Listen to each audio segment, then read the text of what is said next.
Joy's a bit slow this morning. Ooh. Good morning. This is Annabel Kaye from KoffeeKlatch, and I can see you all bright and early logged into the room. This morning, I'm going to be talking to Joanne Hawkins about her journey from solo to team. But we've just been having a little chat because obviously there's never been a better day to have at least one person in your corner to help you out if you need unexpected support. So we're going to try and weave her story in with the current story and see where it helps us all out. While we're getting going, come over to the chat room. Hi Naomi, hi Pam, and say hello.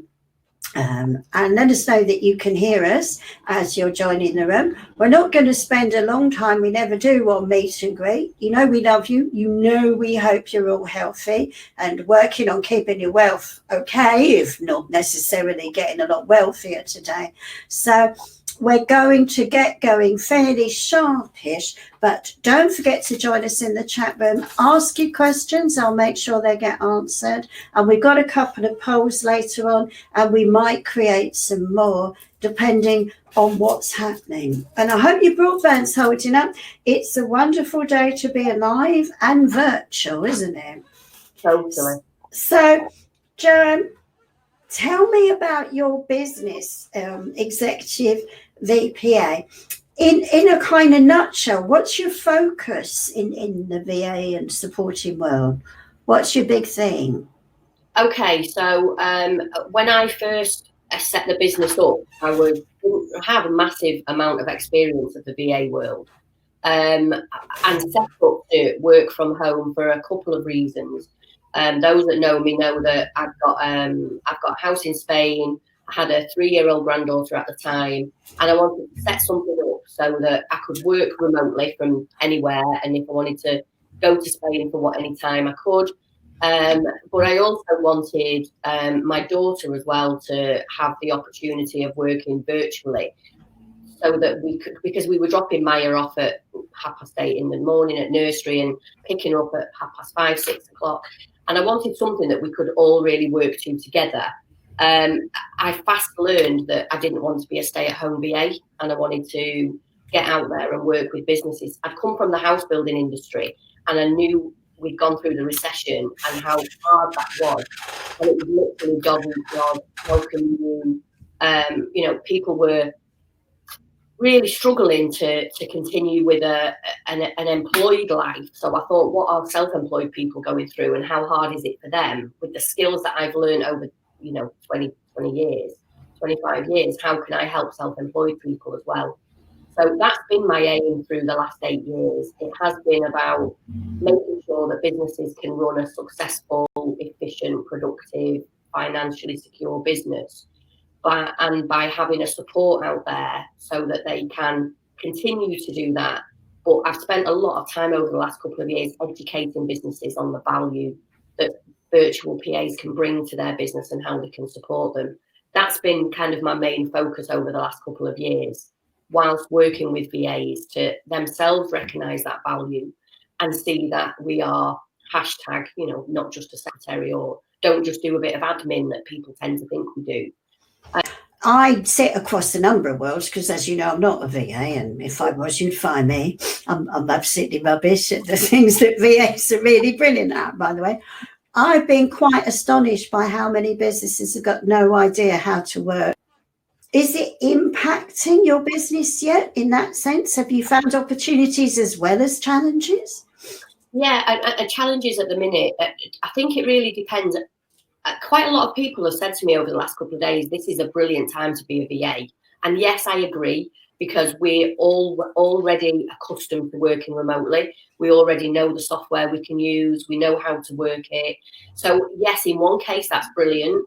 I think on the flip side, it's great to be a VA if you have existing clients that are not affected by the climate, because I think that I have clients that maybe do motivational speaking, which, as you know, Annabel, events are being culled left, right, and centre. So I know that their business is being affected, which can have a knock-on effect on me. and my business, because people are going to be cutting down a little bit on the support that they get. But I think there are opportunities, like you say, for people that don't know how to work remotely and have never had that experience.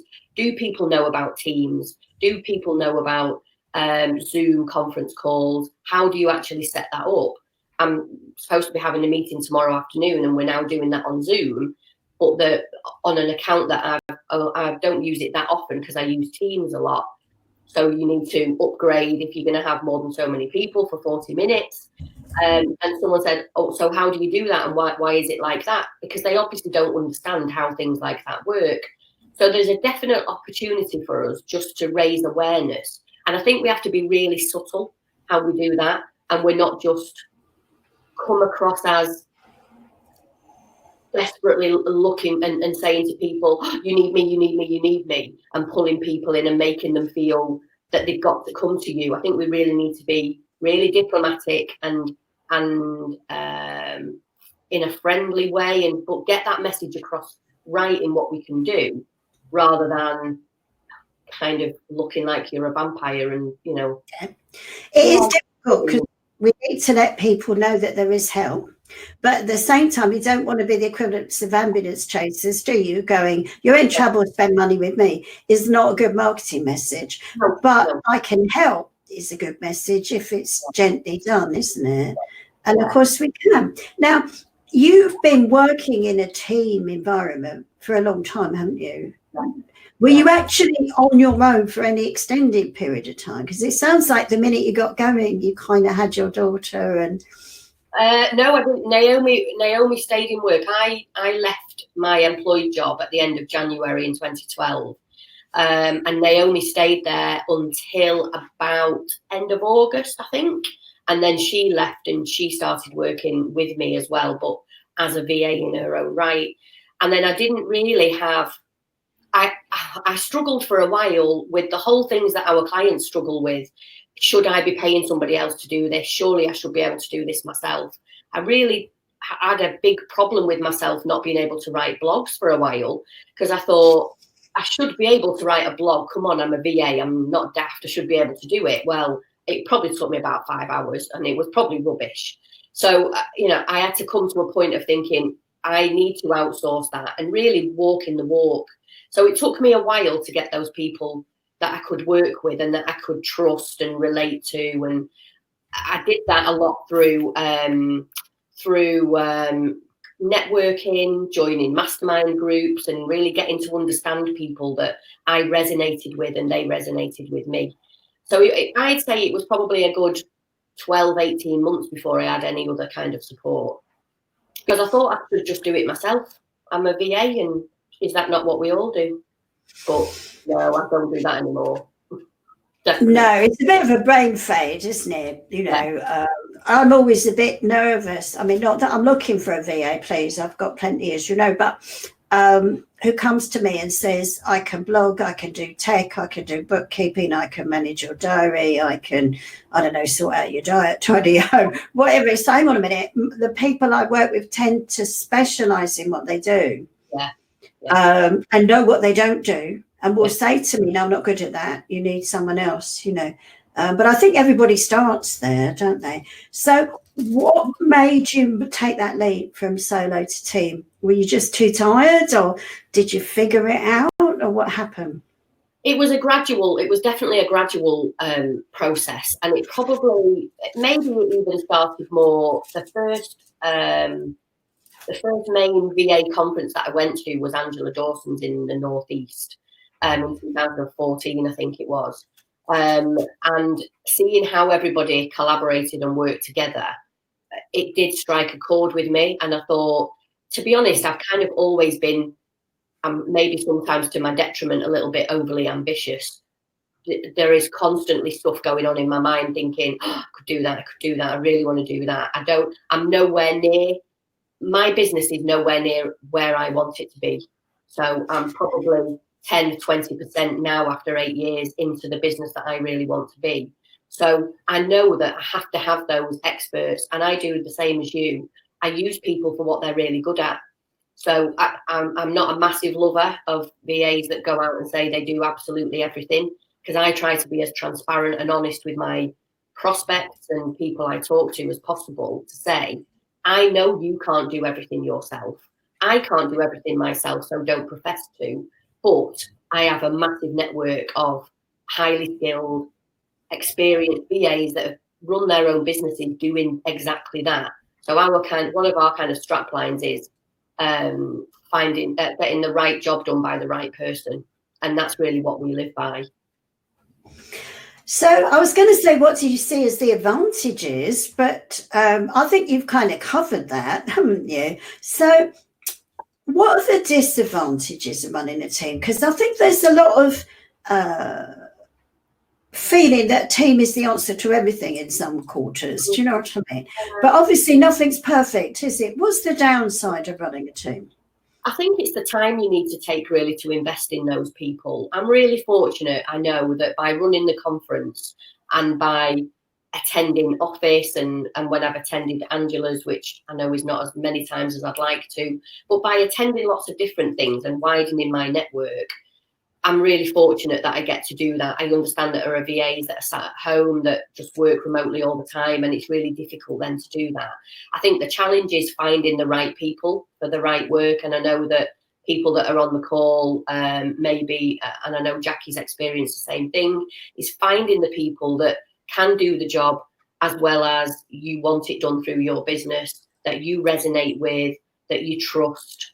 All of those things but they're the same challenges that my clients experience when they come to work with me. So I get how they feel, because I feel the same way. And it is just a case of trial, testing people out, building a relationship, and being really transparent and honest with people that if you've had an issue, then talk to people about it and see what you can do to resolve it. That's been the biggest challenge. Yes, I can imagine. So looking back on it, and I'm sorry for the people who are having trouble with your feed. I think the broadband's under massive pressure, by the way. Now, every single person in the country is working from home today that can. Some broadbands are struggling. You could try turning off the video, by the way, because video takes the maximum bandwidth if you're having sticky freezes, and you will get the recording, just to let you know. So looking back on it, what was the big thing you did that you did right? You know, now looking back on it with time in terms of building your team. Oh, crikey. I think probably starting the conference for me, that was the big thing that I did that really made a massive difference, because it showed I get to talk to people face to face, and they get to see me, and they get to understand why executive VPA is important to me, why my clients are important, my values, my ethics. So doing that has put me, and maybe taking me out of my comfort zone of doing speaking events and doing videos, by people seeing me rather than just documents online or the website. People seeing me and what I believe in and what kind of person I am really makes a difference when people want to work with us, because they want to work with me. And I always say, I'm the byproduct. I'm what people buy into. And that can, in the end, will probably be to my detriment, because I'll probably never be able to walk away from it. But I'm the byproduct, and what I do for VAs and what I do for clients is just a byproduct of that relationship, if that makes sense. So me getting out there and talking to people and showing my honesty and transparency and my northern just language and the way that I say things, I've noticed people really resonate with. So yeah, that was a big thing. So it's time for confession time. In the early days of building your team, we don't need to name any names. What did you do wrong? What did you think? Oh, I thought that would work, and it didn't. Do you know what?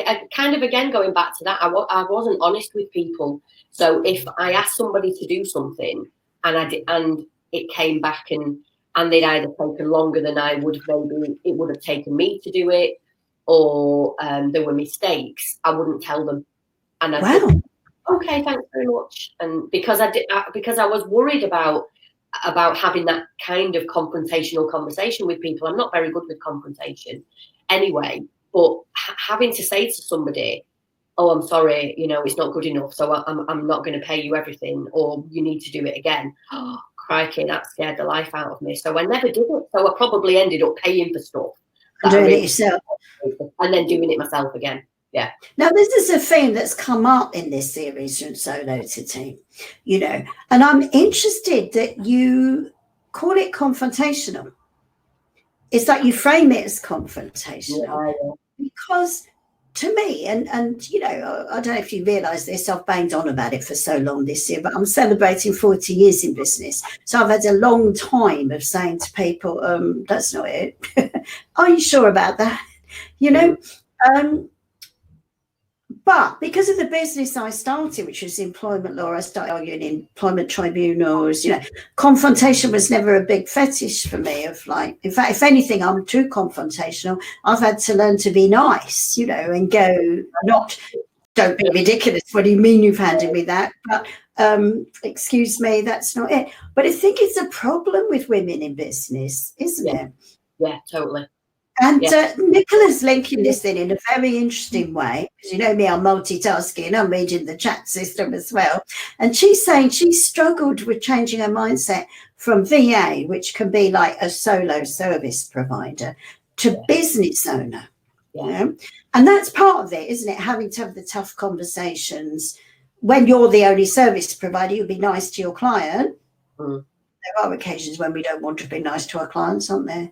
We've all got a few of those. But how did you manage to change that attitude? You know, what did you do? What did you reach out to follow to change from, oh, that's lovely, and then I'll redo it myself, to being a boss, really, is what we're talking about, aren't we? And how did you fix it? I think I've been really fortunate over the 8 years, and definitely not lucky, but fortunate that I've gone out and I've surrounded myself with really strong-minded people, but who understand that there are things that they can't do and things that they don't like doing. So I don't mean even VAs. I mean other business owners that I've been really, really fortunate to find groups of people that have helped me to understand stuff. So putting yourself out there and not being afraid to ask questions and say, I've been involved in mastermind groups and things like that. I think looking at how have you done this and how have you approached that? Because I'm really struggling to deal with that. Putting that question out there and allowing to learn from other people. I definitely work on the mindset now that I think probably most VAs are in maybe two camps, and I've talked about this with at the PA show and things before, that I see myself predominantly as a business owner. That's it. I'm a businesswoman. That end of the day, it doesn't matter what I provide. If I'm an accountant, if I am a web designer, if I am in PR or legal, I'm a business owner and I'm a businesswoman. And as I said about the byproduct, that's just a byproduct of what I am, running a VA business. So I'm a business owner that just happens to provide VA services to clients. I think we have the mindset of, well, I'm a VA and I provide services to clients, but I've got to have a business because I've got to have insurance and I've got to register with ICO, and all of that is just a, you know, it's a must have rather than I want to have that. And we just need to recognize within ourselves, what am I? Am I a stay-at-home VA who wants to work for 5 hours with work that's given to me by somebody else? And there's nothing wrong with that at all. And whatever you want to be in your business, I 100% wholeheartedly agree with. But if you want to be recognised as a business owner, you do just have to think of those things. Well, what am I doing? I do go out and I do talk to people about my business. I am the sales director. I am the marketing director. I am the head of PR. I am the, not accountant maybe, but I do all of this because I run a business. So it is about the language that you say to yourself.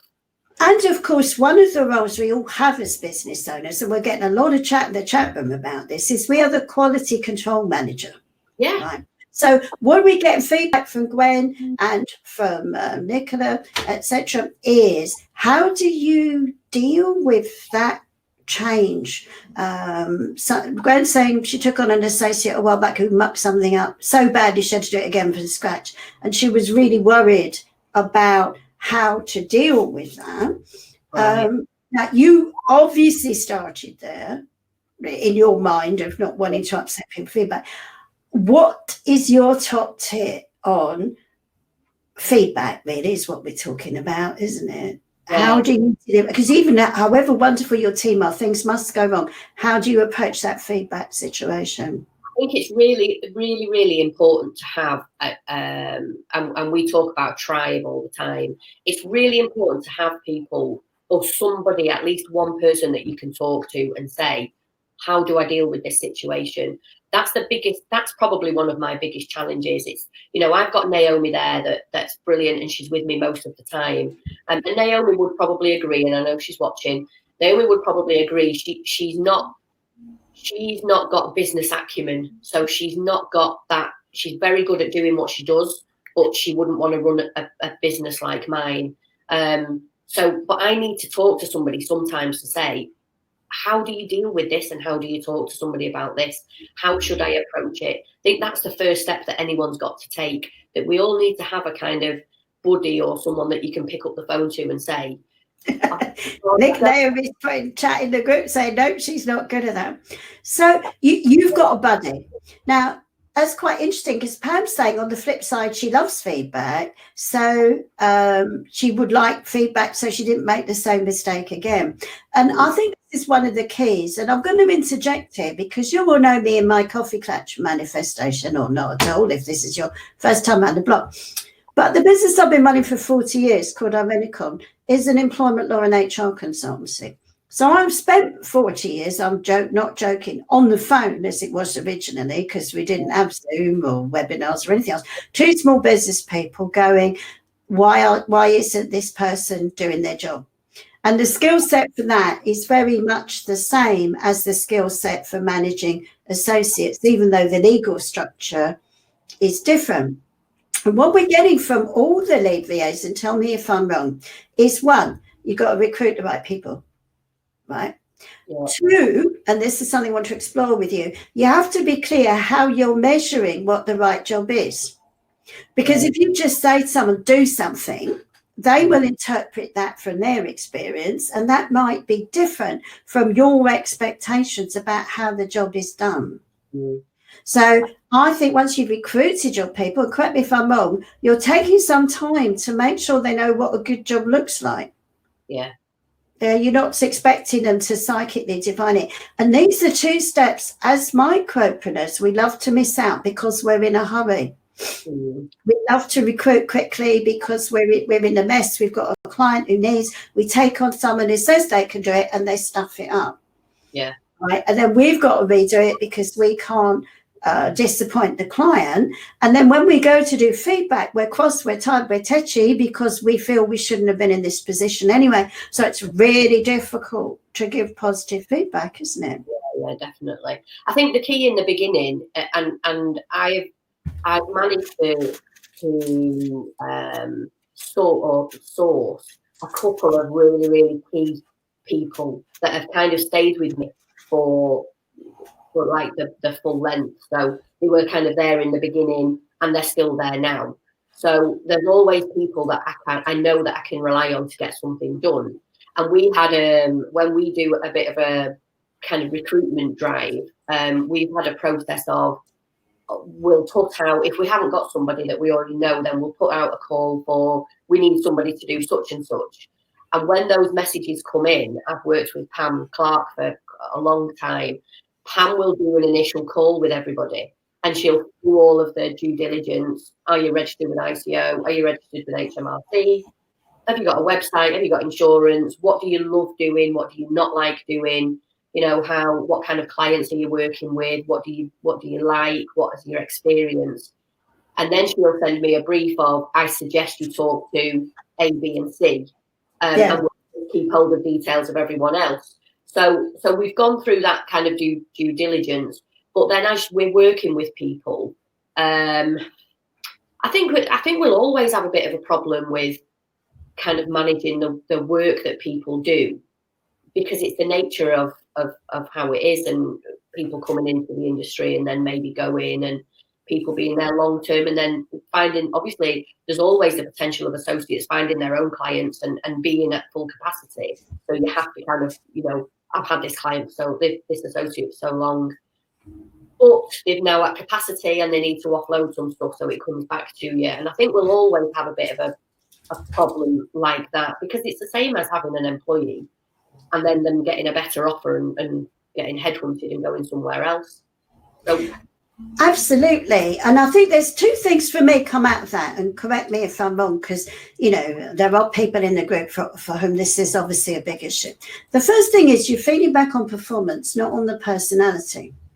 yes. Right? This is not about whether you like the person or whether you don't.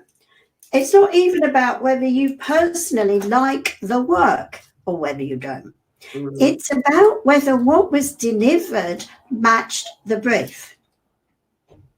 And I find it much easier to deal with it that way. And I have to tell you, after 40 years, and by the way, I'm sorry if I dropped out psychologically for 2 minutes, but I actually have 4 employment law clients run across me going, I need to speak to you now. And it's like, no, darlings, I'm live in the room. You've got to speak to me later.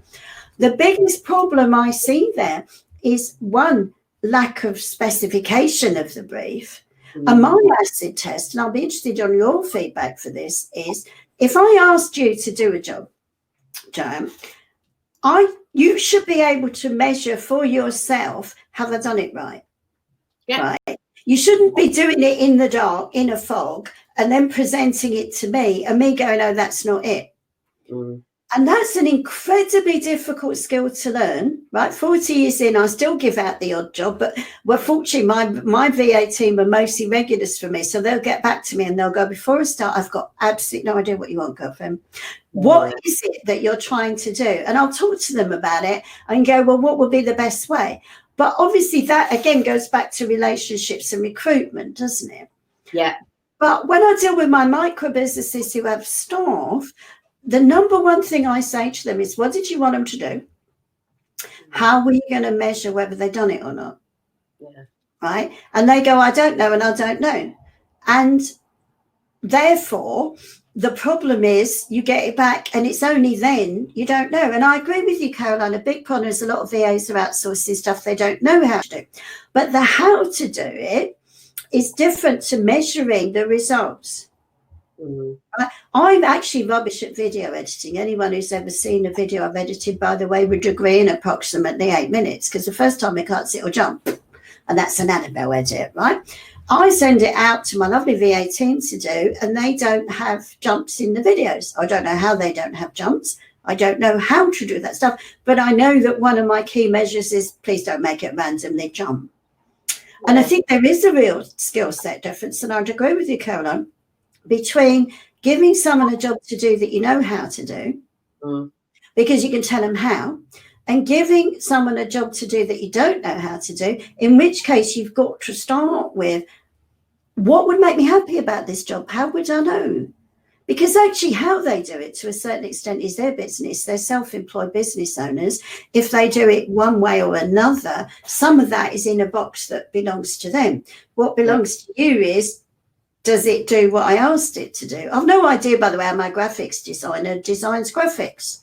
Don't care what platform she's on, have no idea. But as long as it's on brand and it matches the brief, that's it, isn't it? Yeah, and I think it also comes down to the relationship the lead VA has with the client. Because Caroline's right. If I give a task out to somebody and I don't know how to do it myself, that has obviously been a breakdown in communication between my client and me, because I need to totally understand what they want so that I can reiterate that and pass that on. And what will make them happy, what their measures are. Because you might, let's take graphic design, which is the thing on the whole planet I am worst at, by the way. Mm-hmm. I can't see parallel lines and I'm completely indifferent to colour. So trust me, as a graphic designer, I'd be the worst person on the planet. So if I was trying to get graphic design done for myself or a client, we couldn't start with what colour should it be. We'd have to start with, what are we trying to achieve? What's the best way to do it? Mm. And I think a lot of people think the only way they can supervise a thing is to know the nitty gritty of how it's done. But surely you have to know the nitty gritty of what matters. Yeah, and also with quite a few of my associates, they have direct contact with the client as well. So I'm a big believer in that I think if it's one-off things or it's just bits and pieces, then most things will come through me. Or when I was working more with Pam, they'd come through Pam or even Naomi now. But my associates that are doing a lot of work with my clients have an executive BPA email, and they have access to my clients as well. And I've not got a problem with that. And I know that in the Northeast BA conference, we've had conversations about this, about how do people feel about their clients having access to, direct contact with the client. I've not got a problem with that. If there is any issue at all with if the client approaches the associate and says, you must be getting paid less than obviously what I'm paying Joanne, you should come and do that for me. If the associate approaches the client and says the same thing, they're not my client and they're not my associate. And I would have never worked with them again, and they're not my client. And I'm quite happy to walk away from that, because I spend a lot of time building relationships with my clients. And adding value, value, and because I am the byproduct at the end of the day, and they buy into working with Joanne, I know, all of these people work with Joanne. That's even better, because that frees up Joanne to do all my brainstorming, strategy planning, all of this kind of stuff. So either me getting clear instructions from the client and understanding what that is, or liaising with the associate and the client both together, totally understanding what it is. That's a major breakthrough for us in how we make sure clients get stuff done properly. And that's part of the added value of being what I think of as a lead VA, right? Because I think a lot of associates who have not been in the business that long don't understand how much the lead VA is effectively translating client to VA, right? And actually, if you go and work with an inexperienced VA, and I've done it from time to time, they often do what to me are completely random things, right? It's like, nobody asked you to do that. Nobody wanted it done. Why did you suddenly do that? And it's because they are underestimating the communication and the briefing piece, really. And for what it's worth, Joe, our KoffeeKlatch contracts make it extremely difficult for a client to nick your associate and for your associate to nick your client. Now, no one, by the way, can be compelled to work with anyone. We do have laws against slavery. But what they do is they make sure those two don't profit from it. You get the money, they get the work. Right. Yeah. So to a degree, if you're walking away with some money is better. But I'm with you. I don't like to work with untrustworthy people. And I don't understand why people do that. And I can tell you a tiny little story from my own business, which relates to yours and the walk away. We've got a client we've had for 35 years. We like to keep a client. Wow. And they're a major HR consultancy in the corporate space. And we do their tricky employment law. Not the kind of big firm, let's take £1 million worth of fees, but we are kind of known in that space as give them a weird problem that no one's done before and they'll figure it out. So one of the bits of overlap between their business and ours is employee handbooks. We write them just like we write KoffeeKlatch contracts, but they do them as well. And we looked after a client of theirs, and they came to us and they said, we see that you do handbooks and they do handbooks, and we'd like you to quote us. And we went, no, we're not going to. We got you from this client and you're their client, and you need to talk to them about it. And if they want us to do it, we'll be happy to, but we'll do it through them. Mm-hmm. Anyway, the word got back to the client and she rang me up. She said, thank you very much for that. Do you know how much business they've sent us in 35 years? There's quite a few zeros on it now.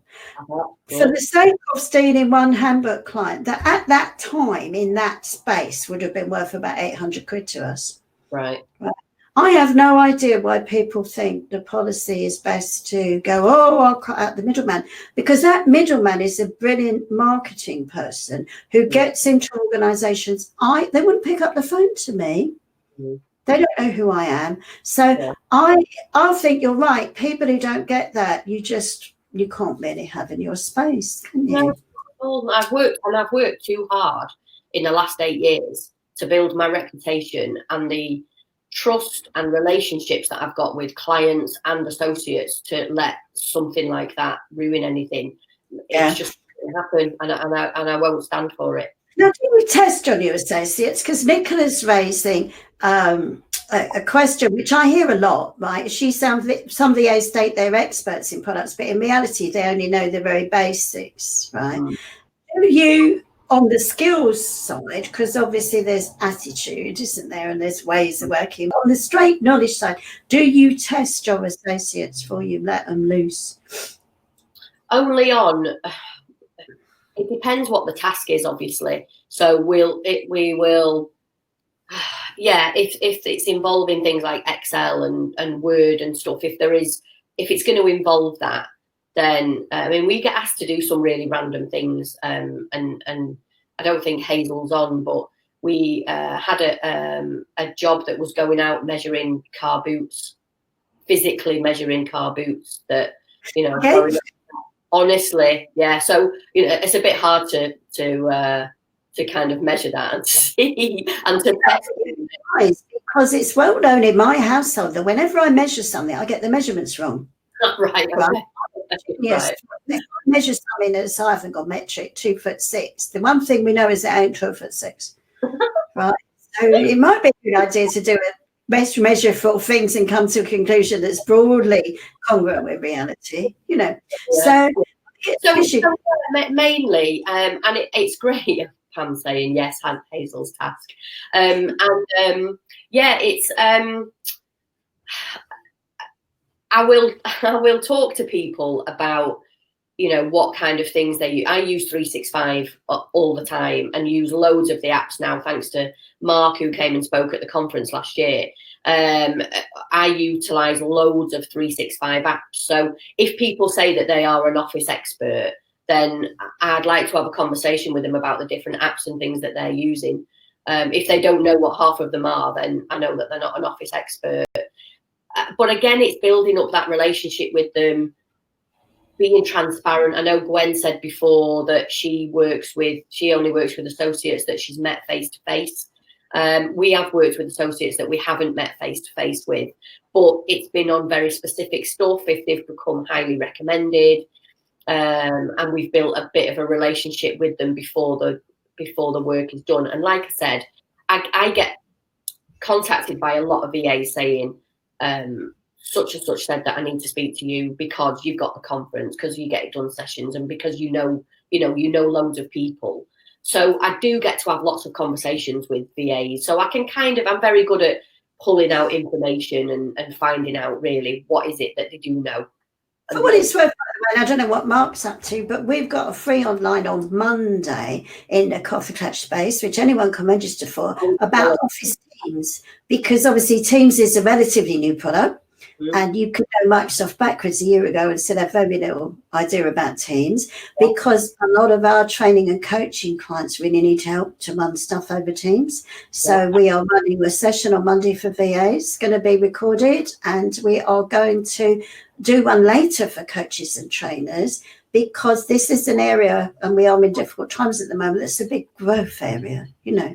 So even if you did know stuff a year ago, as a business owner and as a self-employed VA, you need to brush up on stuff, because not only does Teams change, by the way, I'm completely defeated by getting anyone to work with me who's not in on inside corporate bit, because we're set up so securely. Even I can't get in, darling. It's amazing. And tasks change, don't they? And so I'm always looking at people who've been on a course, done something, done some self-development, not just gone in 1980, I was brilliant at Word. So I'll stick with it. Yeah. So, sorry to interrupt there. We did. So last year, obviously, we had, I know that Shelley does obviously all the 365 training, and Mark came to the conference last year. And they're brilliant, aren't they? Yeah, brilliant. A group of us then paid for an extra day to go and see Mark and sit down and say, I've got this challenge with 365 and I don't know how to do this, and tell us more about documents and SharePoint and stuff like that. So I think we have to be constantly doing that, especially in times like this where we are then the expert in, I'm not an expert in 365, but I'm an expert to my clients and prospects to say, do you know, if you are working from home, these are the 5 things you need to do to set up Teams in your 365 account. As long as you've got, you need to just make sure you've got a business account, make sure you've got this, blah, blah, blah. But these are the pointers. And showing our expertise in a time like this is absolutely priceless, because it might not lead to a client now, and it might not lead to a client in the next couple of weeks. But the consistency of you putting yourself out there to be that expert, and the fact that you don't mind sharing your expertise and you're not asking to be paid for it, it is absolutely priceless. Yeah. So my next question leads on very naturally from Teams and times like this and getting everyone home working. It was, how did GDPR affect your business? Because that was about the time we were first meeting, wasn't it? And that was a bit of a game changer for a lot of what I think of as the side hustle VAs who just set up any old and did any old thing. But how, if at all, did that affect your business? Not massively, because we were already doing all of the sign up, not inputting business cards into MailChimp, because if they hadn't already given us the authority to do it. So we were kind of doing a lot of the things that really we could have been doing before that legislation, kind of expanded. It just made me make sure that policies and things were up to date, and clients were aware of it, because clients were really freaked out by, oh my God, am I going to get fined, and what is going to happen to me? And it was just about, here is the basic guidelines from the ICO website that says these are the things you need to be aware of, and the ICO website I thought was great. It gave loads of information about dead basic bullet points that clients that didn't have loads of time to get educated on it just really needed to understand. So we, again, really showed our value by doing that, by doing the research, by listening to some of your stuff, and by just doing basic points for people to stop them from completely freaking out and sharing that with them. It showed our expertise again and the value that we bring to clients, that we were just current clients, past clients, prospects. Look, these are the kind of things you need to consider, and then pointing them in the right direction of people like yourself for training, and to the website, and saying there are loads of webinars and training stuff on the website. Please just go and take time to have a look at the stuff. But it didn't have a massive effect on what we do. No, well, I think for people who were compliant with the old regs, the new regs were just a step change. The biggest shock was for people who weren't compliant with the regulations that existed before, who suddenly were trying to get compliant when there weren't any steps for them. And then for what it's worth, I mean, we started our VA GDPR group in 2014. Feels like a lifetime ago now. And we are putting it all over now, because, of course, there was lots of stuff released this summer. Not all of it was ready when we went into GDPR, into an online course now that people are working through in a kind of systematic way. And if it's ever of interest, and it doesn't really matter, we get what, sort of cohorts together now to go through 6 at a time and encourage each other. And if that's something that's ever of interest to you, we are offering discounts for people. So when they're on downtime at the moment, if you want to learn, let me know, because we think all of this, we've still got Brexit ahead of us. We're actually getting ready for all that in the middle of all of this. So, Joe's multitasking as well, but it's not urgent. But, we are working on in the background to get everybody ready for Brexit in the middle of all this madness. Well, that's gone quiet, hasn't it, now? Well, yeah, but we've still given notice to leave your flat. We're leaving at the end of December. Right, we've given that notice. We're in our transition period now. Unless somebody extends it, Lord knows what's going on. But we have to be ready to do A, B, or C, don't we? You can't. I don't know about you, but as a small business owner, I've come to hate Christmas. The last 2 years I've had digital VAT. They dropped that in for January compliance. I worked all Christmas to get myself sorted out on my websites. Then we have a few years before that, we had the working time regs. Then we had an attempt at Brexit for the end of Jan, which meant we had to get ready for that. I think the government hates people who want Christmas off, because every time I get to the end of the year, there's some big thing that's got to be done for the end of January that I've then got to do Christmas for. you know, so who knows? So I like to get ahead of it all. But I'm glad you're going to sort it out with Mark, by the way. And you're more than welcome to join our free webinar on Monday with Cheryl. They're not rivals, they're people with great skill sets there to support you at a time when getting your home working and distributed working efficient and secure has never been more important. Now, I'm going to ask you a question because we're coming into the last quarter hour of this. It's gone really quickly. How did you persuade people? Obviously, when you start up as a VA and there's just you, it's you they're buying. And a lot of VAs going from solo to team, even a resilience buddy, and you've never needed a resilience buddy more than you need one today if you haven't got one, have trouble getting clients to accept that they're not the person personally providing the service. How did you make that transition? What did you do to make it brand Joe rather than I've got Joe?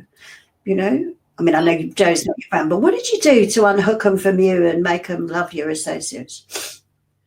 I think mainly the people that have been with me the longest, and like you, I've had long standing clients. So back from 2013, from when we've been 2012 when we first started.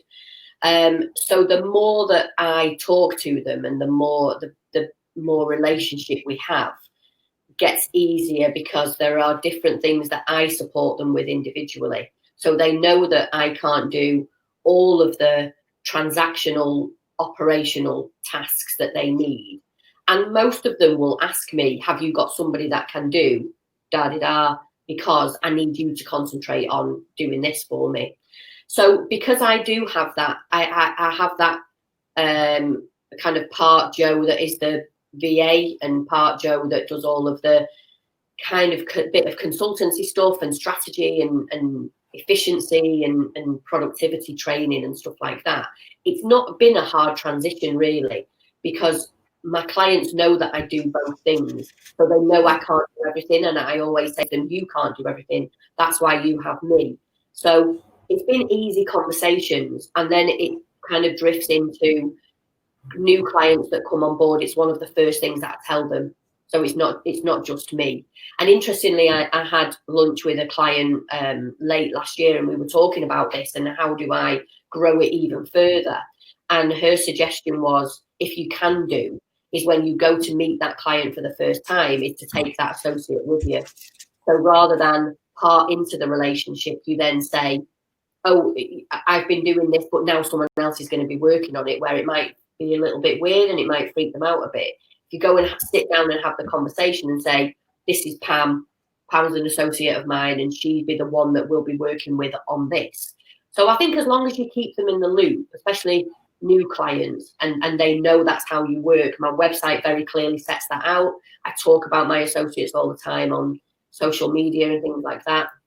But with existing clients, it was a natural development of the relationship. So they knew that there were certain things that were not best use of my time. And I'm quite open and saying, oh, I don't want to, that's not my thing. I've got no idea how you do that, but I will definitely find the right person to do that for you. I am very, very open about what I can do, what I like doing, what I've got time to do. I'm very open in my conversations with clients about that. So I've not had a problem with it, really. That's brilliant. So you kind of, in your mindset, that's where you are anyway, isn't it? I mean, it's interesting because obviously with our KoffeeKlatch contracts, we do VA terms of business, and we get a lot of relatively new VAs. And one of the questions they say to me is, it says in the contract, we and us, and there's only me. And I'm going, yeah, but there's going to be something you can't do, and you don't want to be reissuing your contract. Yeah. Every 20 minutes because you've had a change, and it makes it quite clear that I and we in the contract are the same thing, but they it's like, oh, and it's like, no, you're a business owner, you're not an employee. One of the great tests of running a business from the tax point of view, and I mean, we've had an IR35 deferral, but, there's still issues about whether you should be on pay as you earn and stuff like that, is whether you can send a substitute. So if you're setting yourself up that it's always only you, to all intents and purposes, in some areas, you've got a job. Yeah. You want to be really thoughtful about that, I would have thought, as a business plan. Definitely. And as Nicola asked out before about the mindset, seeing yourself as as a business rather than, well, I'm just a VA. Women, we need to get away from that just anyway. I'm just a VA. But I'm a VA that works at home and I'm on my own. Well, actually, I own a business. That's the first thing that we all should be thinking about. And if we are a VA in business, we own a business. That's what we are. We are a business owner. We own a business. At the moment, it's only me, if it is only you. But in the future, and depending on where you want that, and this is the kind of things that we explore in the Get It Done sessions that I do with people, and where do you want it to be? What do you want it to look like? And I'm not saying what's your 5-year plan, what's your 10-year plan. More realistically, just what do you want it to be? What do you want out of your VA business and your life? Do you want to be able to earn enough money that you can just not work in the summer holidays or the school holidays and you can afford to go on holiday every year? Yes, that's what I want to do. Right, how do we make that happen then? But at the end of the day, you're a business owner. So that mindset thing is, I am a business owner. I run a business. At the moment, it might only be me, but that, that's not. If you ran a bakery, your customers wouldn't say, I'll only buy cake if Joe hands it to me. No. It seems to be an attitude that VAs come into, that if you're not a VA, you don't quite understand. If I go to the pharmacy, I don't say I'm not buying anything unless the pharmacist I personally have met hands it to me. I think we get a bit of a muddle. Now, I'm conscious of time, my lovely. So we're coming to the final 8 minutes of our session, and I want to talk about that wonderful poster behind you on the wall that says the Northwest VA Conference. And you've made reference to it when you've shared your journey with us about how that's really helped you. So what is the Northwest VA Conference? Tell me more about this. Okay, so as I mentioned earlier, I attended Angela Dawson's conference in the Northeast back in 2014 and absolutely loved it. I'd attended the one that Carmen used to run way back when I started in 2012. But when I went to Angela's, I thought, God, this is brilliant. We've not got anything like this in the Northwest. And there are tons of VAs in the Northwest. We need to have something. So, and Naomi will kills me for saying anything. I just thought, God, that'd be a dead good idea. Why don't we have a conference in the Northwest? It'd be well easy to run. So in 2015 was the first one, and what I've done is I've gone to loads of different events and loads of different conferences and thought, oh, I like that bit, I like that bit, I don't think we'll do that, I like that bit, and I just pulled something together that I thought I would want to go to. So it's a day and a half. I don't know if you can see on that big post-it note, but it's the 18th and the 19th of June. Fingers crossed at the moment, and we'll kind of talk about what happens with that. But it's a day and a half. We have 5 interactive speakers that are all amazing for business development and growing your business. It's a totally open, transparent, safe environment for VAs to talk about their issues and challenges and have conversations, meet other VAs. So we have, on the Thursday afternoon, we have 2 interactive workshops. We all meet for dinner on the Thursday evening. And I know, even though you didn't speak last year, Annabel, you came, which was amazing. And I got the best bit done. I did the drinking. You did the drinking. There's always loads of gin. Well, if you're on this year, I'm coming back. But obviously, at the moment, we don't know what's going on, do we? No. Now, I've just put a poll in the room, ladies. I hope you can see it. Assuming it's on, please vote. Are you coming or not? Are you interested in coming? Or maybe next year? You've got 3 choices. Let me know. And then when you've all voted, we'll end the poll while Joe carries on telling us about it. Yeah, so the Thursday night is an informal dinner where everyone's welcome to stay. And on the Friday, we have a further 3 interactive sessions, and we host the Northwest VA of the Year Awards as well for John Palmer from Be My VA. So we've had 5. We've done 5 annual conferences. Each year, I'd probably say, no, I'm not going to do it again. And then at the end of day 2, everyone says, oh my God, what are the dates for next year? We can't wait. So yeah, so we're on the 6th one this year. This year, with it being 2020, brand new decade, we're on the hashtag and a theme. We always run a theme, so the speakers are all aimed around that theme. So we're on making a big impact this year with your business. So we're on a hashtag big impact and hashtag 2020 ready. We've announced 3 speakers. We've got another 2 to announce, hopefully in March. But obviously, we're working with the venue. It's at the Village Hotel in Warrington. And I've got to say that this is open to VAs from all across the country. Anybody that wants to attend it is not specifically for Northwest-based VAs. It's just called that because it's in the Northwest. But any VAs that we've had VAs that have come from Cumbria, from Scotland, from down south, from London, from the southeast, anywhere. It's open to everybody. We are literally around the corner from Warrington Banquet train station, which has got direct routes from London.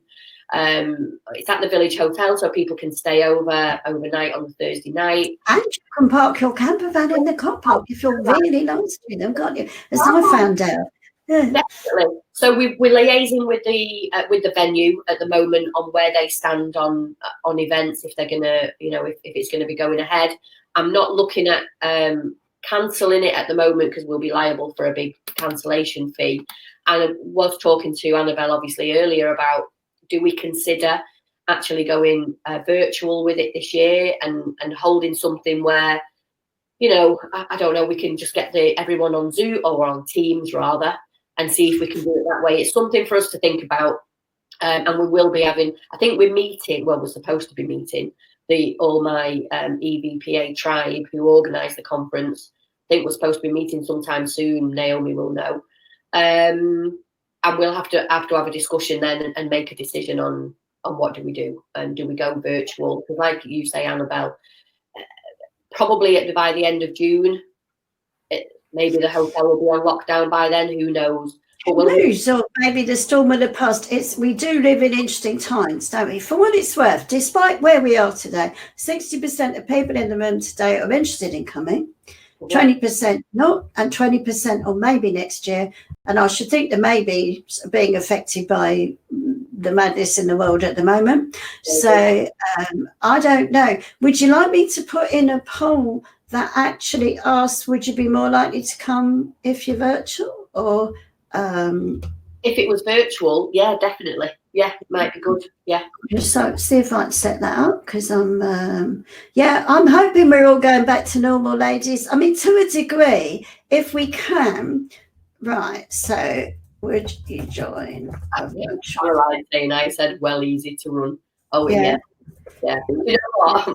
I do have an amazing team, and really should finish off on this. Obviously I have Naomi and Pam. I have Pat who runs my blogging, and Kathy who runs my social media. And I honestly could not. The business wouldn't survive if I didn't have a team like that. And they are the ones really that run the conference. I just rock up on the day and say some nice. Well, maybe we should ask them. Now, I can't spell, ladies, but I've put a new poll in the room. And so far on the votes, you got 100% of people who would be interested in joining it virtually, which is interesting. And it might be, I love the virtual world, darling. It might be an opportunity to get all those lovely Southern VAs who have never heard of Warrington to come up, I just discovered the other day, I was talking to someone and they went, well, isn't it in Shropshire? And I went, no, you're thinking of Warwick, and that's in Warwickshire. Not all places beginning with W, we're in the same place. There is another Warrington, because when I search for anything online, say from, I don't know, Argos, and it comes up, I think it's in, I think it might be in Shropshire, there is another Warrington somewhere. That might be it, because I was like, really? It wasn't in Warrington last time I went, honest, because it was up on the left, as it were. Yeah. It's in Cheshire, darling, yeah. Yeah, so to me, you either, because I drive a lot, I either go up the middle, go up the right, or go up the left. This is my sense of geography, right? Yeah, because I either go up the left and then keep going, or go up the right and then keep going, or go up the middle. I'm not very good at maps, so I'm very simple with how that goes. So, so some people are saying, because they're not local, they would definitely commit to a virtual. And you never know, if it goes ahead, there might be a possibility to have a virtual option on top of the in the room set up. because that way, if something goes wrong at the last minute, you can always switch it. I'll leave that to your tech team. Microsoft Teams, by the way, is a brilliant place to begin with that. And loads of people are converting to Microsoft Teams as we speak. So if you've got expertise in it and you set it up, and you've got coaching, training, teaching clients, now's the time to sort them out in a GDPR compliant way, of course. Obviously. You know, and we're going to be doing what we can to support decent online contracts, etc., in the room for people. Our trainer contracts already handle that, but we're thinking of doing a stripped down version because people don't have time to think, do they? No. So now we have come to the end of our hour. The chat room, by the way, on replay stays open for 3 days. So if you chat, you're not going to get an instant answer because it comes through on email, but we will respond. Yeah. So I can't thank you enough for sharing your expertise and your time. To see us out, what is your one big top tip about running a team? Be honest, and firstly, be honest with your clients and make sure your clients know that you have a support network behind you. It adds your value and your expertise. I think that's it, really. Replicate that with your associates as well. Be as honest and transparent as you can. Absolutely brilliant, Jo. Thank you so much for sharing with us this morning. I've learned a lot, and I hope, Pam said she's enjoyed the session. You've done really great, and I really appreciate you giving us your time when we're all a bit flat out right now. Yeah. Well, good luck with everybody. Keep going. Still the best. Yeah, keep in contact. Get in online, engage with people. This is not the time to withdraw. We need you out there. And we need you out there, Jo, so I'm going to let you get on with it. Very much. Thank you.